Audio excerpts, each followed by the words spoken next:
ફંક્શનના આધારે current relay અને વોલ્ટેજ રિલે સમજાવો. તો સવાલમાં જેનો જવાબ છે કે ભાઈ આપણે કરંટ રિલે અથવા તો વોલ્ટેજ રિલે કયા રીતે ઓપરેટ થાય છે, કયા ફંક્શન પર ઓપરેટ થાય છે, એ રીતે સમજાવવું છે.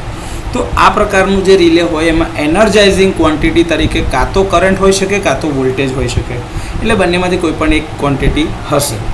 અંડર કરંટ રિલે ફક્ત ત્યારે જ કાર્ય કરે છે જ્યારે આપણે જે કરંટની વેલ્યુ એ પ્રીસેટ વેલ્યુ જે લગાડી હોય કે રિલેમાં પહેલાંથી તમે સેટ વેલ્યુ એક નાખી હોય જે ફીડ કરેલી હોય આને પ્રીસેટ વેલ્યુ કહેવાય. એનાથી જો કરંટ નીચે જાય તો એ અંડર કરંટ થયું છે એવું કહેવાય. એટલે કે કરંટનું મૂલ્ય જ્યારે પ્રીસેટ મૂલ્ય કરતાં નીચે જાય છે ત્યારે રિલે ઓપરેટ થાય અથવા તો ટ્રીપ કમાન્ડ આપે તો એવા રિલેને અંડર કરંટ રિલે કહેવાય.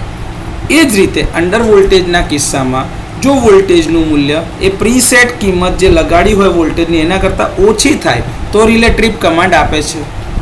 ઓવર કરંટ રિલે ફક્ત ત્યારે જ હવે કાર્ય કરશે જ્યારે કરંટનું મૂલ્ય પેલું પ્રીસેટ કિંમત હશે એના કરતાં વધારે થાય, એટલે કે કરંટનું મૂલ્ય પ્રીસેટ મૂલ્ય કરતાં વધી જાય. એ જ રીતે ઓવર વોલ્ટેજના કિસ્સામાં જો વોલ્ટેજનું મૂલ્ય પ્રીસેટ મૂલ્ય કરતાં વધારે થાય તો રિલે ટ્રીપ કમાન્ડ આપે છે.